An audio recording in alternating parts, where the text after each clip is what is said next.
عشق 12 از قلم ارحم سلیم قسط نمبر 7۔ سیاہ بادلوں نے آج اسلام آباد کی سرزمین کو اپنی لپیٹ میں لے رکھا تھا۔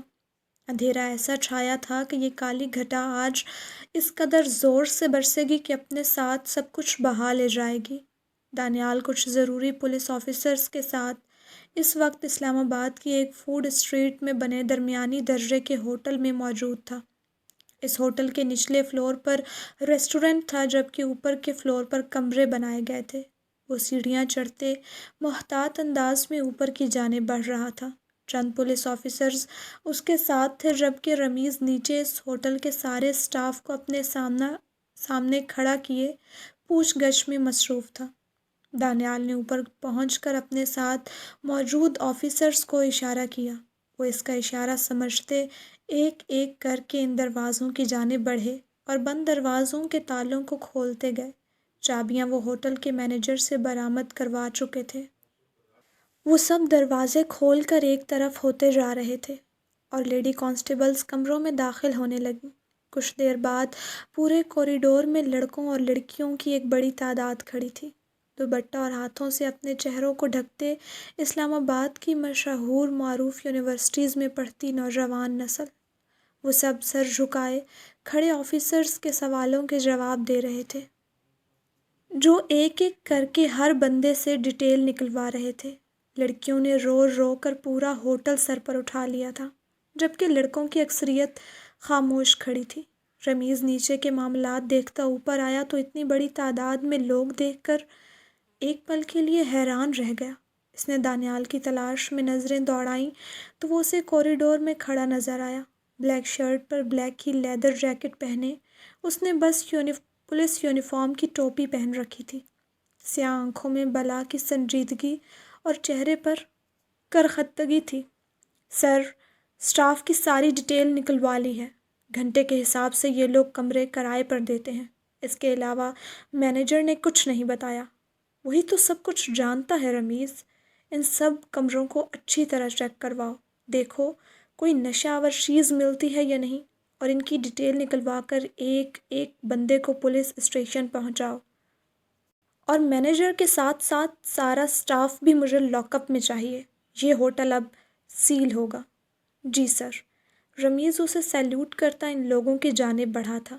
دانیال سنجیدہ سا کھڑا سب کو اپنا اپنا کام کرتا دیکھ رہا تھا۔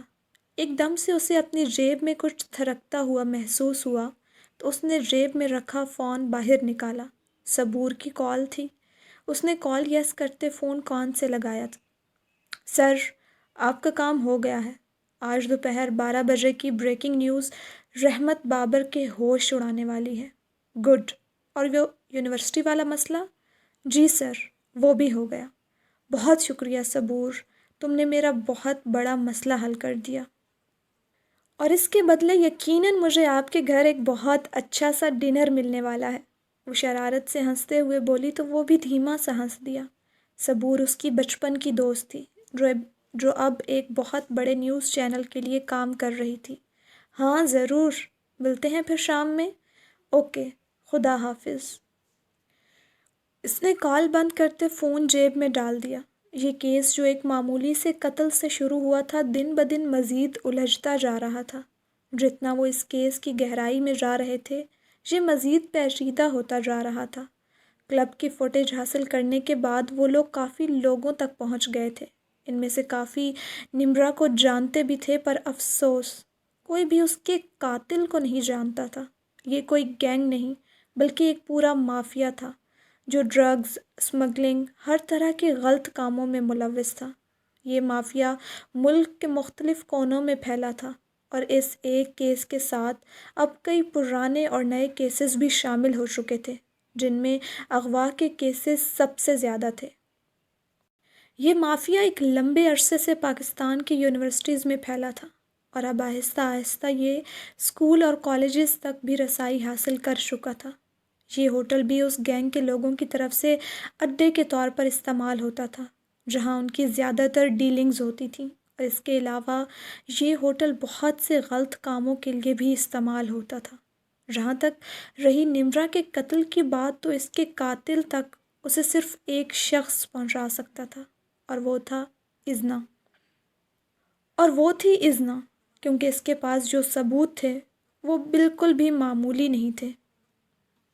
اب اسے صرف 12 بجنے کا انتظار تھا۔ اس نے کلائی میں بندھی گھڑی کی جانب دیکھا۔ 8:30 ہوئے تھے۔ 3 گھنٹے اور 30 منٹ۔ 3 گھنٹے اور 30 منٹ بعد رحمت حویلی میں یقیناً کہرام مچ جانے والا تھا۔ اس بارے میں سوچ کر ہی اس کے ہونٹوں پر ایک ہلکی سی مسکراہٹ اپنی چھاپ دکھا کر غائب ہوئی تھی۔ اس نے اس بار بہت پکا کھیل کھیلا تھا، اور اب کوئی بھی اذنا بابر کو بچا نہیں سکتا تھا، اس کا اپنا سگا باپ بھی نہیں۔ آپ یہیں رکیں، میں وہاں سے ہو کر آتی ہوں۔ دور کھڑی لڑکیوں کے ایک گروپ کی طرف اشارہ کرتے ریحام نے پاس کھڑی اذنا سے کہا۔ پرنٹڈ کرتے کے ساتھ وائٹ ٹراؤزر پہنے اس نے سر کو سفید دوپٹے سے ہی ڈھک رکھا تھا۔ بال پونی میں بندھے تھے اور کانوں کے قریب سے کچھ لٹیں باہر نکل رہی تھیں۔ اذنا نے بس سر ہلا کر اس کی بات کو جواب دیا اور دوبارہ اپنے معمول کے کام میں مصروف ہو گئی۔ وہ اس وقت درگاہ پر موجود تھی۔ درگاہ کو جاتی سیڑھیاں جہاں ختم ہوتی تھیں، وہاں اذنا اب اکیلی کھڑی سیڑھیوں پر بیٹھے فقیروں کی قطار کو دیکھ رہی تھی۔ اس نے ٹخنوں سے ذرا اونچا سفید رنگ کا فراک پہن رکھا تھا، جس کے دامن اور بازوؤں پر سفید دھاگے کا کام تھا۔ گریپ کا سفید دوپٹہ سر پر ٹکا تھا، جو تیز ہوا کی وجہ سے بار بار پھسل رہا تھا۔ بھورے بالوں کی فرنچ برڈ بنا رکھی تھی، اور میک اپ سے پاک چہرہ اس وقت بہت معصوم اور جاذب نظر آ رہا تھا۔ اس نے چہرہ جھکا کر ہاتھ میں پکڑے اپنے پرس کو کھول کر اندر جھانکا۔ نوٹوں کی 3 گٹھیاں اندر رکھی تھیں۔ اس نے گہرا سانس لیتے ایک گٹھی سے چند نوٹ نکالے اور دوپٹہ درست کرتے اپنا دودھیا پاؤں درگاہ کی پہلی سیڑھی پر رکھا۔ بادلوں نے پورے آسمان کو ڈھکنا شروع کر دیا تھا۔ اس نے چند قدم چل کر پہلی سیڑھی پر بیٹھے فقیر کو چند نوٹ پکڑائے۔ اس سے دعا لیتے سیڑھی اتر کر وہ اگلے فقیر کے پاس آئی۔ ہوا ایک دم سے تیز ہوئی تھی۔ اس کا سفید فراک اڑنے لگا تھا، اور آسمان پر ٹکا دوپٹہ سر پر ٹکا دوپٹہ پھسل کر کندھوں پر آ گرا۔ کانوں میں پہنے چھوٹے چھوٹے جھمکے نظر آنے لگے تھے۔ اس نے ایک نظر آسمان پر ڈالی اور مڑ کر درگاہ کے مزار کی طرف دیکھا، جہاں رحمت بابر اور شائستہ بابر بیجان کی ویل چیئر کے پاس کھڑے درگاہ کے مالک سے باتوں میں مصروف تھے۔ ان سے چند قدموں کے فاصلے پر ریحام لڑکیوں کے ٹولے کے پاس کھڑی تھی۔ جمعہ ہونے کی وجہ سے آج وہاں کافی رش تھا۔ وہ اگلے فقیر کے پاس آئی اور اسے بھی چند نوٹ دیے۔ یوں ہی وہ سیڑھیاں اترتی فقیروں میں پیسے بانٹ رہی تھی۔ وہ آخری سیڑھی پر پہنچ کر وہاں بیٹھے فقیر کو پیسے تھمانے والی تھی جب بارش کا پہلا قطرہ اس کے بڑھے ہوئے ہاتھ پر گرا۔ اذنا نے چہرہ اٹھا کر آسمان کی طرف دیکھا۔ ایک اور قطرہ اس کی آنکھ کے قریب گرا اور گال پر بہہ گیا۔ سیڑھیوں پر بیٹھے سب فقیر اٹھ کھڑے ہوئے تھے۔ اس نے اوپر کی طرف دیکھا جہاں حویلی کے سب افراد نیچے آ رہے تھے۔ میڈم، آپ گاڑی میں بیٹھ جائیں، بارش تیز ہو رہی ہے۔ اسے سیڑھیوں کے کنارے اکیلے کھڑا دیکھ کر کچھ دور کھڑا ڈرائیور گاڑی سیڑھیوں کے سامنے لے آیا تھا۔ بارش آہستہ آہستہ زور پکڑ رہی تھی۔ اذنا نے سر ہلاتے گاڑی میں بیٹھ گئی۔ سب نیچے آ گئے تو ریحام اس کے ساتھ آ کر گاڑی میں بیٹھ گئی۔ اف، ایک تو یہ سردیوں کی بارش خون جما دیتی ہے میرا۔ اب تو ٹھنڈ ختم ہو گئی ہے بالکل، اذنا نے کھڑکی پر برستے بارش کے قطروں کو دیکھ کر کہا۔ گاڑی بارش کی تیز بوچھاڑ میں سڑک پر دوڑتی چلی جا رہی تھی۔ ہاں، پر آپ کو پتہ تو ہے مجھے کتنی ٹھنڈ لگتی ہے۔ ٹائم کیا ہوا ہے؟ 12:30۔ گاڑی کی سیٹ پر رکھے فون کو اٹھاتے اذنا نے اس کی بات کا جواب دیا۔ وہ فون سوئچ آف کرنے والی تھی جب یکدم سے رحمت بابر کی کال آنے لگی۔ اذنا، کہاں ہو تم لوگ اس وقت؟ ان کی گھبرائی ہوئی اور بے چین آواز سن کر اذنا چونک کر بیٹھ گئی۔ بابا، ہم تو بس حویلی پہنچنے والے ہیں، سڑک کے کنارے پر بنے حویلی کے گیٹ کو دیکھ کر اس نے کہا۔ درگاہ حویلی سے بس 5 منٹ کے فاصلے پر تھی۔ اچھا، ڈرائیور سے بات کرواؤ میری۔ بابا، سب خیریت ہے نا؟ اذنا، سوال جواب نہیں کرو، فون ڈرائیور کو دو۔ جی، یہ بابا سے بات کر لیں۔ اس نے فون آگے ڈرائیور کی طرف بڑھایا جسے اس نے فوراً سے تھام لیا۔ کیا ہوا ہے؟ ریحام نے پریشانی سے اس کی طرف دیکھا۔ پتہ نہیں۔ ڈرائیور اب رحمت بابر سے بات کرنے کے بعد گاڑی گھما کر دوسری طرف ڈال رہا تھا۔ کیا ہوا ڈرائیور انکل؟ ہم کہاں جا رہے ہیں؟ ریحام نے پیچھے چھوٹتے حویلی کے گیٹ کو دیکھ کر کہا، جس کے آگے کافی رش تھا۔ یہ گھر کے سامنے اتنا رش کیوں ہے؟ ریحام نے اذنا سے کہا تو وہ بھی پیچھے مڑ کر دیکھنے لگی۔ ایک دم سے اس کا دل ڈوب کر ابھرا تھا۔ کچھ غلط ہونے کا احساس فوراً سے اس کے دل میں جاگا تھا۔ بڑے صاحب نے کہا ہے کہ وہ مسئلہ ہو گیا ہے جس کی وجہ سے ہم حویلی کے پچھلے گیٹ سے اندر داخل ہوں گے۔ کیسا مسئلہ؟ اس بارے میں انہوں نے مجھے نہیں بتایا۔ لیکن یہ لوگ کون ہیں؟ یہ رپورٹرز ہیں۔ ریحام جو تب سے دور سے نظر آتے حویلی کے دروازے کو دیکھ رہی تھی، گاڑی کے موڑ کاٹنے پر اس کے غائب ہوتے ہی سیدھی ہو بیٹھی۔ رپورٹرز؟ جی رپورٹرز۔ کوئی مسئلہ ہوا ہے جس کی وجہ سے یہ نیوز چینل والے حویلی کے دروازے تک پہنچ گئے ہیں۔ اور ریحام کی اس بات پر اذنا کا رنگ سفید پڑا تھا۔ ڈرائیور انکل میرا موبائل؟ اس کی آواز میں لڑکھڑاہٹ تھی۔ ڈرائیور نے موبائل اس کی طرف بڑھایا تو اس نے کانپتے ہاتھوں سے موبائل تھاما اور اسے فوراً آن کرتے یوٹیوب پر جا کر نیوز چینل کھولا۔ وہاں چلتی خبر اس کے 14 طبق روشن کرنے کے لیے کافی تھی۔ وہ ویڈیو جو دانیال کو کلب سے ملی تھی ہر نیوز چینل کی زینت بنی ہوئی تھی۔ 12 بجے کی ہیڈ لائن نے واقعی تباہی مچا دی تھی۔ اس ویڈیو میں اس کا چہرہ بالکل کلیئر تھا جہاں وہ نمرا کے ساتھ کلب کی سیڑھیاں چڑھتے اوپر کی طرف جا رہی تھی۔ ریحام بھی آگے جھک کر وہ ویڈیو دیکھ رہی تھی۔ یہ کیا ہے اذنا؟ اس نے ناسمجھی سے اس کی طرف دیکھا۔ اذنا منہ پر ہاتھ رکھے بس پھٹی ہوئی آنکھوں اور زرد پڑتے چہرے کے ساتھ اسکرین پر نظر آتی اس ویڈیو کو دیکھ رہی تھی۔ وہ دونوں پچھلے گیٹ سے اندر داخل ہوئی تھیں جہاں میڈیا کے لوگ موجود نہیں تھے۔ کچن کے دروازے سے ہوتے جب وہ اندر آئیں تو سامنے کھڑے رحمت بابر غصے سے اپنے وکیل پر چلا رہے تھے۔ ایک کام ڈھنگ سے نہیں کر سکتے تم لوگ؟ سر میں نے پوری کوشش کی تھی پر اس دانیال نے راتوں رات سارے ثبوت میڈیا تک پہنچا دیے۔ تو یہ میڈیا کس کھیت کی مولی ہے؟ پیسے دے کر منہ بند کرواؤ ان کا۔ بہت مشکل ہے سر۔ این جی او پہلے سے زیادہ ایکٹیو ہو گئی ہیں۔ یونیورسٹی کے اسٹوڈنٹس نے آسمان سر پر اٹھا لیا ہے۔ میڈیا حد سے زیادہ اس چیز کی کوریج کر رہا ہے۔ تو تم کیا جھک مارنے کے لیے وکیل بنے تھے؟ میں بتا رہا ہوں، میری بیٹی کو کسی نے ہاتھ بھی لگایا، میں ساری دنیا کو آگ لگا دوں گا۔ رحمت بابر انگلی اٹھائے شدید غصے میں اس وکیل پر دھاڑے تھے۔ بقایا سب حیران و پریشان کھڑے معاملہ سمجھنے کی کوشش کر رہے تھے کیونکہ رحمت بابر نے یہ بات سب سے چھپا رکھی تھی۔ سر پلیز ابھی کے لیے میری بات مان لیں، میں آگے سب ٹھیک کر دوں گا۔ نہیں بالکل نہیں، اذنا اب کسی صورت جیل نہیں جائے گی۔ رحمت کیا ہو رہا ہے؟ یہ کوئی مجھے بتائے گا؟ شائستہ بیگم جو کب سے خاموش تھیں اذنا کی گرفتاری کے بارے میں سن کر تڑپ کر آگے آئی تھیں۔ شائستہ بھی خاموش رہو، مجھے یہ معاملہ حل کرنے دو۔ رحمت بابر نے پریشانی سے ماتھے پر ہاتھ پھیرا تھا۔ سر پلیز آپ میری بات مان لیں، میڈیا والے پاگل ہو رہے ہیں۔ کیا کرنا ہوگا ہمیں؟ اذنا چلتے ان کے قریب آئی تھی۔ رحمت بابر نے مڑ کر اسے دیکھا۔ تم دونوں کب آئیں؟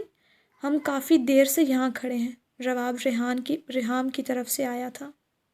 اچھا جاؤ دونوں اپنے کمروں میں سنبھال لوں گا سب۔ نہیں بابا۔ وکیل صاحب آپ بتائیں کیا کرنا ہوگا ہمیں؟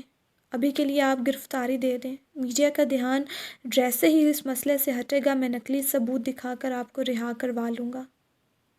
اور اگر آپ نقلی ثبوت تیار نہ کروا سکے تو ہم آپ کو اس ملک سے باہر بھیج دیں گے۔ اذنا کوئی گرفتاری نہیں دے گی، میں ابھی اس کی ٹکٹ بک کروا رہا ہوں۔ رحمت بابر نے سب کی باتوں کو رد کرتے کہا۔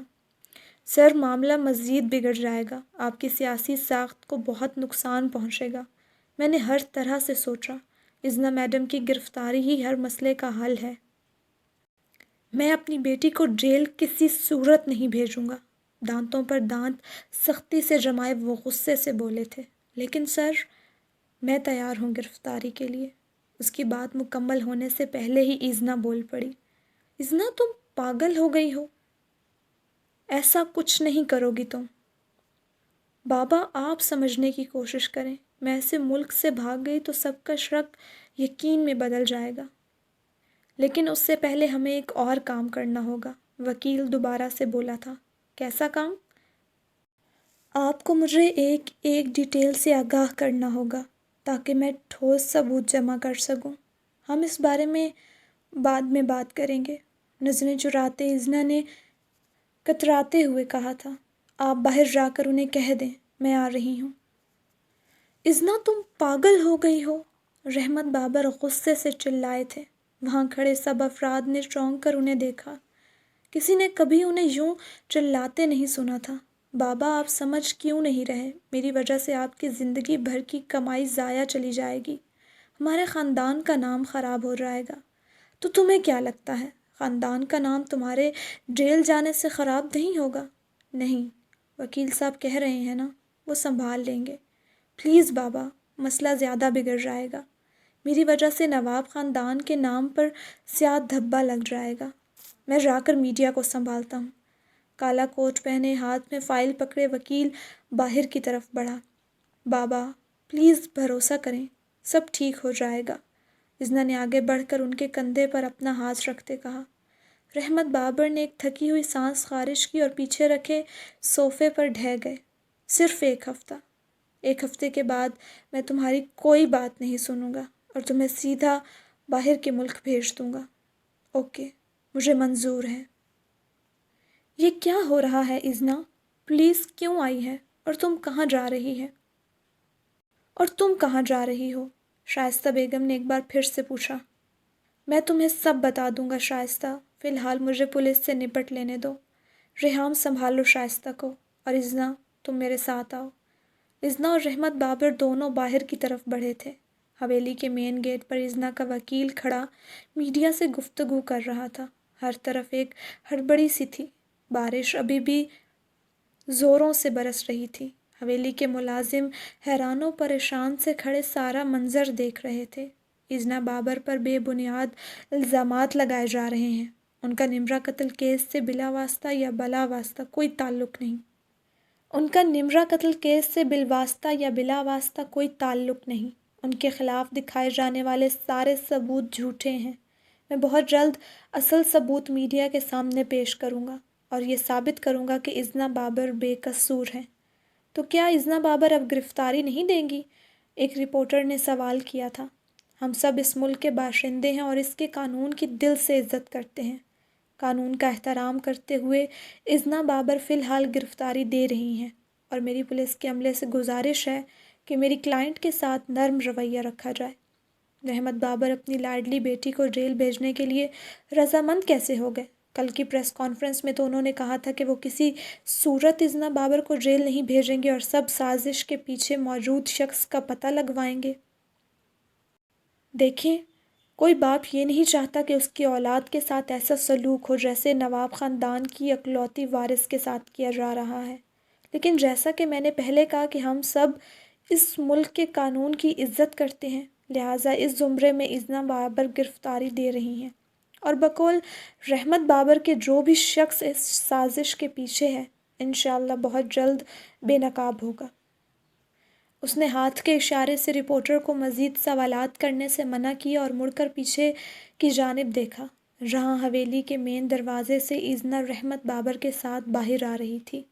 رپورٹرز اچک اچک کر ان کی تصویریں بنا رہے تھے۔ وہی سفید فراق پہنے شیفون کے دوپٹے سے سر کو ڈھکے وہ گاڑی تک جا رہی تھی۔ رپورٹرز وکیل کو چھوڑ کر اب اذنا کی جانب بھاگے تھے، جنہیں گارڈز نے آگے بڑھنے سے روک دیا۔ رحمت بابر اب وہاں کھڑے پولیس آفیسر سے بات کر رہے تھے، وکیل ان کے پاس کھڑا تھا۔ بارش دھڑا دھڑ برس رہی تھی، سیاہ کالے بادلوں نے آسمان کو ڈھک رکھا تھا۔ اذنا کو پہلے اسلام آباد لے جایا جانا تھا اور وہاں انویسٹیگیشن کے بعد اسے گرفتار کیا جانا تھا۔ 12 بج گئے تھے، حویلی میں کہرام مچ گیا تھا۔ دانیال احتشام نے جیسا سوچا تھا اس نے ویسا کر دکھایا تھا، اور اس بار اس کی طرف سے پھینکے جانے والا پتہ اس قدر طاقتور تھا کہ اذنا کو چاروں جانب گھیرا تنگ ہوتا محسوس ہو رہا تھا۔ لندن کی اس مصروف سڑک کے کونے پر بنی چھوٹی سی کافی شاپ پر ابھی ابھی سورج کی پہلی کرن اتری تھی۔ شیشے کی دیوار سے اندر کام کرتے ورکرز نظر آ رہے تھے۔ باہر بنے پھولوں کے گارڈن پر چند کرسیاں اور میز لگائے گئے تھے۔ ہوا ٹھنڈی تھی لیکن روح کو ایک تازگی بخش رہی تھی۔ کافی دنوں تک چلنے والی بارشوں کے بعد یہ پہلی صبح تھی جو اس قدر روشن تھی۔ اس کافی شاپ کے باہر رکھی میزوں پر ایک نوجوان جیکٹ کے نیچے جینز پہنے وہاں بیٹھا تھا۔ اس کے انداز سے ظاہر ہو رہا تھا جیسے وہ کسی کے انتظار میں ہے۔ اس کی رنگت سفید اور آنکھیں چھوٹی تھیں۔ موبائل چلاتے وہ بار بار چہرہ اٹھا کر ارد گرد دیکھتا اور واپس چہرہ موبائل پر جھکا دیتا ہے۔ اس مصروف سڑک کے ساتھ بنے فٹ پاتھ پر وہ چلتا ہوا اس کافی شاپ کی طرف آ رہا تھا۔ وائٹ ہوڈی کے اوپر ڈینم جیکٹ پہنے اس کا چہرہ حسب معمول سرجیکل ماسک سے ڈھکا تھا۔ آج ہوڈی کی ٹوپی سر پر نہیں تھی، جس کی وجہ سے بھورے گھنگریالے بال صاف واضح ہو رہے تھے۔ اس کی اوشن بلو آنکھوں کو ڈھکتے بال آج بے ترتیب تھے۔ جیکٹ کی جیبوں میں ہاتھ ڈالے، چہرہ جھکائے، وہ خاموشی سے اس کافی شاپ کی طرف جا رہا تھا۔ کافی شاپ میں بیٹھا نوجوان اسے آتا دیکھ کر اٹھ کھڑا ہوا تھا۔ فون جیب میں رکھتے وہ آگے بڑھ کر اس سے بغل گیر ہوا۔ میں کب سے یہاں بیٹھا تمہارا انتظار کر رہا ہوں۔ وہ بس لوسی کی وجہ سے لیٹ ہو گیا۔ اس کے سامنے رکھی کرسی سنبھالتے سیان نے اپنے چہرے پر لگا سرجیکل ماسک اتار کر میز پر رکھا۔ مدھم مسکراہٹ کے ساتھ اس نے سامنے بیٹھے اپنے اکلوتے دوست کو دیکھا تھا۔ ہلکی ہلکی دھوپ نکل رہی تھی اور اس کی بھوری سٹبل اور رنگت چمکنے لگی تھی۔ او خدایا، وہ کتنا خوبصورت تھا! اپنی دھن میں چلتی مدھم ہوا نے ایک پل کے لیے رک کر اس مسکراتے ہوئے نوجوان کی نظر اتاری تھی۔ پھولوں پر گرتی سورج کی کرنوں نے ایک ایک پھول کو اس یونانی دیوتا کی جانب متوجہ کیا تھا۔ اس کی مسکراہٹ اور گھمبیر آواز پر کلیاں شرما کر اٹکلیاں کرنے لگی تھیں۔ ہوا ایک دم شرارت کرتے جوش میں آئی تھی اور اس کے بکھرے بالوں کو مزید بکھیر کر ماتھے پر گرا دیا۔ سیان نے بالوں میں ہاتھ پھیرتے انہیں سیٹ کیا جو دوبارہ ہوا کی وجہ سے اس کے ماتھے پر آ گرے تھے۔ اس کا دوست جو ویٹر کو اپنی طرف بلا رہا تھا، لوسی نام پر چونک کر اس کی طرف متوجہ ہوا۔ لوسی کون؟ پپی خریدا ہے میں نے 2 دن پہلے۔ تو جو آگے 2 تھے وہ کم تھے؟ ہاں، وہ ڈھیٹوں کی طرح کہہ کر مسکرا دیا۔ ذوالکیف اس کی بات پر سر جھٹک کر رہ گیا۔ ویٹر اب آ کر ان کا آرڈر لے رہا تھا۔ تم بتاؤ، کیسا رہا تمہارا ٹرپ؟ ٹھیک تھا، بس تم نہیں تھے نا، میں نے تمہیں بہت مس کیا۔ اس کی بات پر سیان دھیمے سے مسکرا دیا۔ وہ سنجیدہ اور خاموش طبیعت کا انسان اگر کسی کے سامنے مسکراتا تھا تو وہ اس کا یہ واحد دوست تھا۔ بس مصروفیات ہی ایسی آ گئی کہ میں جا نہیں پایا۔ اوہ ہاں، مجھے یاد آیا۔ ذوالکیف نے ایک دم کچھ یاد آنے پر اپنا فون جیب سے نکالا، پھر اسکرین پر چند کلکس کرنے کے بعد اسکرین اس کے سامنے کی۔ یہ تمہاری کون سی بچھڑی ہوئی محبوبہ ہے جس کے بارے میں مجھے نہیں معلوم؟ اسکرین پر سیان کے ہی لکھے الفاظ تھے۔ اس کے مشکوک انداز سے پوچھنے پر سیان نے بامشکل کہکا ضبط کیا تھا۔ تم جانتے ہو ایسا کچھ نہیں، اس نے مسکراہٹ روکتے کہا تھا۔ پھر ایسا کیوں لکھتے ہو؟ جیسے پتہ نہیں عشق میں کون سا دھوکہ کھایا ہے تم نے۔ مجھے ایسا لکھنا پسند ہے ذوالکیف، تم جانتے ہو یہ بات۔ لیکن سب تو یہی سمجھتے ہیں نا کہ تم کوئی بہت ٹوٹے بکھرے انسان ہو۔ ہاں تو کچھ غلط تو نہیں سمجھتے وہ، لیکن وہ تمہیں عشق کا روگی سمجھتے ہیں، جبکہ ایسا کچھ نہیں۔ تم ان کے سامنے اپنی جھوٹی شخصیت کیوں پیش کر رہے ہو؟ اس کی بات پر دونوں ہاتھوں کو باہم ملاتے سیان آگے ہو کر بیٹھا اور سنجیدگی سے اس کی آنکھوں میں آنکھیں ڈال کر بولا، دیکھو ذوالکیف، ایک بہترین لکھاری وہی ہوتا ہے جو ہر حالت، ہر کیفیت پر لکھ سکے، جو جذبات کو بہتر طریقے سے بیان کر سکے، جس کا مشاہدہ بہترین ہو۔ اور اگر میں محبت کے موضوع کو بہترین طریقے سے بیان کر رہا ہوں تو اس کا مطلب یہ نہیں کہ میں نے محبت میں دھوکے کھائے ہیں۔ اس کا مطلب یہ ہے کہ میں نے محبت میں دھوکہ کھانے والوں کا اچھے سے مشاہدہ کیا ہے اور پھر اسے لفظوں میں بیان کیا ہے۔ اور جہاں تک رہی بات جھوٹی شخصیت کی تو میں کسی کے سامنے اپنی کوئی جھوٹی شخصیت نہیں پیش کر رہا۔ میں اور بھی بہت سے موضوعات پر لکھتا ہوں. اب اگر لوگ زیادہ محبت والے ٹاپک کو ڈسکس کرتے ہیں تو میں کچھ نہیں کر سکتا. تمہاری یہ باتیں میری سمجھ سے باہر ہیں. ذوالکیف نے سرنڈر کرنے والے انداز میں ہاتھ اٹھاتے کہا. ویٹر اب ان دونوں کی کافی میز پر رکھ رہا تھا. ایک دم سے سارے میں کافی کی مہک پھیل گئی تھی. اچھا ایک بات بتاؤ. پوچھو. کافی کا کپ پکڑتے سیان نے اس کی طرف دیکھا. تم محبت کو اتنا ڈسکس کرتے ہو تو کچھ تو سوچا ہوگا تم نے اپنی لائف پارٹنر کے بارے میں کہ وہ ایسی ہو. نہیں، کبھی زیادہ نہیں سوچا اس بارے میں. پھر بھی کچھ تو سوچا ہی ہوگا، وہ ضدی انداز میں بولا. سیان سمجھ گیا تھا کہ اب وہ جب تک اس کے سوال کا جواب نہیں دے گا ذوالکیف اس کا پیچھا نہیں چھوڑنے والا. سیان نے کافی کا ایک سپ لیتے کپ نیچے رکھا اور کیاریوں میں لگے پھولوں کو دیکھنے لگا. اس کی اوشن بلو آنکھوں میں چمکتی کلیوں کا عکس ابھر رہا تھا. وہ جو کوئی بھی ہوگی سب سے الگ ہوگی. اس کی چال میں ایک شاہانہ پن ہوگا. اس کا انداز شہزادیوں جیسا ہوگا. 7 سمندر پار اسلام آباد کے شہر میں ایزنا سیاہ لینڈ کروزر سے نکل رہی تھی. جہاز کے 1 گھنٹے کے سفر کے بعد وہ اس وقت اسلام آباد کے پولیس اسٹیشن کے باہر موجود تھی. چہرے کو سرجیکل ماسک سے ڈھکے اس نے نظریں اٹھا کر سامنے نظر آتے میڈیا کے جنبے غفیر کو دیکھا تھا. اس کی آنکھیں اس قدر خوبصورت ہوں گی کہ وہ سامنے والے کو مدہوش کرنے کے لیے کافی ہوں گی. کیمرے کے فلیشز میں اس کی بھوری کانچ سی آنکھیں چمکی تھیں. اس نے لمبی پلکیں جھکا کر پھر سے اٹھائی تھیں. سارے منظر واضح ہونے لگے تھے. اس کے حسن کے سامنے چاند کی روشنی بھی ایک سایہ سا محسوس ہوگی. اس کی ایک نظر میرا حشر نشر کر دے گی. ایزنا نے ہاتھ بڑھا کر سر پر موجود دوپٹہ ٹھیک کیا تھا. ہوا ایک دم زور سے چلی تھی اور اس کی محنت ضائع کرتے دوپٹہ اس کے شانے پر گرا دیا تھا. جس کے ساتھ چلتے مجھے پوری دنیا اپنے قدموں تلے محسوس ہوگی. جس کا ہاتھ تھامتے یوں لگے گا کہ میں نے سب کچھ پا لیا. رحمت بابر ایزنا کے برابر آ کھڑے ہوئے تھے. انہوں نے اسے چلنے کا اشارہ کیا تو وہ سر ہلاتے آگے بڑھی تھی.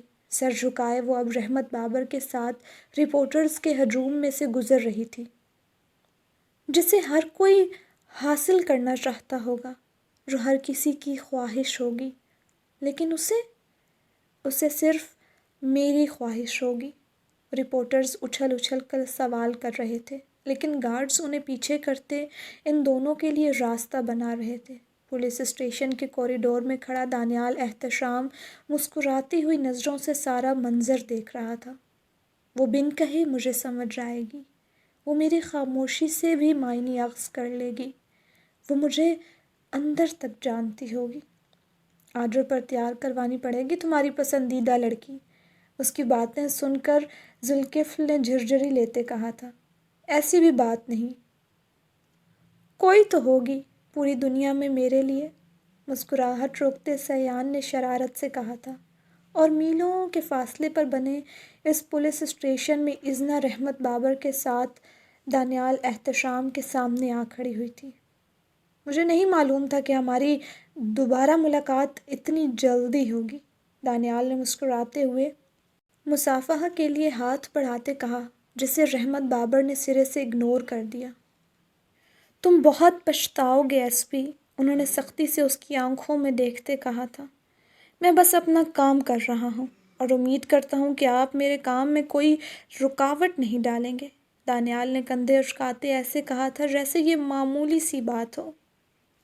اگر میری بیٹی کو ایک خراش بھی آئی میں تمہاری نسلیں تباہ کر دوں گا. فی الحال تو آپ اپنی بیٹی کی فکر کریں کیونکہ ابھی میں نے صرف ایک ثبوت میڈیا تک پہنچایا ہے. اگر آپ نے میرے لیے زیادہ مسئلے کھڑے کیے تو میں بقایا ثبوت بھی میڈیا میں دے دوں گا. دانیال نے ایک دم سے سنجیدہ ہوتے کہا تھا. راشدہ ہتھکڑی لگاؤ انہیں اور لے جاؤ اپنے ساتھ. رحمت بابر کی آنکھوں میں آنکھیں گاڑے دانیال نے لیڈی کانسٹیبل سے کہا تھا. راشدہ سر ہلاتے آگے آئی تھی اور ایزنا کے دونوں ہاتھوں کو پکڑ کر ہتھکڑی لگانے لگی. رحمت بابر نے تکلیف سے یہ سارا منظر دیکھا تھا. اب ایزنا کو لاک اپ کی طرف لے جایا جا رہا تھا. ایزنا نے مڑ کر اپنے باپ کی طرف دیکھا جو آج اسے واقعی بوڑھے لگ رہے تھے. پلکیں جھپک کر اس نے پرسکون رہنے کا کہا تھا۔ رحمت بابر محض ایک گہری سانس لے کر رہ گئے تھے۔ پھر ملاقات ہوگی سر، ابھی مجھے بہت ضروری کام ہے۔ اس نے ایک بار پھر مصافحہ کے لیے ہاتھ بڑھایا تھا، جسے رحمت بابر نے دوبارہ اگنور کر دیا تھا۔ وہ واپس مڑے تھے اور گارڈز کے گھیرے میں اپنی گاڑی کی طرف بڑھ گئے۔ سر، آپ نے کہا تھا اذنا بابر پر لگائے جانے والے سب الزامات بے بنیاد ہیں، لیکن پھر انہوں نے گرفتاری کیوں دی؟ کیا اذنا بابر کے خلاف دکھائے جانے والے ثبوت سچ ہیں؟ دانیال احتشام کی کیا کسی ذاتی دشمنی کی بنا پر یہ سب کر رہے ہیں؟ اذنا بابر کا نمرا سے کیسا تعلق تھا؟ رپورٹرز دھڑا دھڑ سوال کر رہے تھے۔ رحمت بابر گارڈز کی سنگت میں خاموشی سے چلتے اپنی گاڑی کی طرف جا رہے تھے۔ گارڈز دھکے مار کر آگے آتے رپورٹرز کو بار بار پیچھے دھکیل رہے تھے۔ رحمت بابر نے گاڑی کا دروازہ کھولا اور گاڑی میں بیٹھ گئے۔ وکیل بھی ان کے ساتھ آ بیٹھا تھا۔ صرف ایک ہفتہ ہے تمہارے پاس، اس کے بعد اذنا مجھے جیل سے باہر چاہیے۔ سر، آپ میرے پر بھروسہ رکھیں، میں سب ٹھیک کر دوں گا۔ رحمت بابر نے سر ہلاتے تھکے ہوئے انداز میں سر پیچھے سیٹ پر گرا دیا۔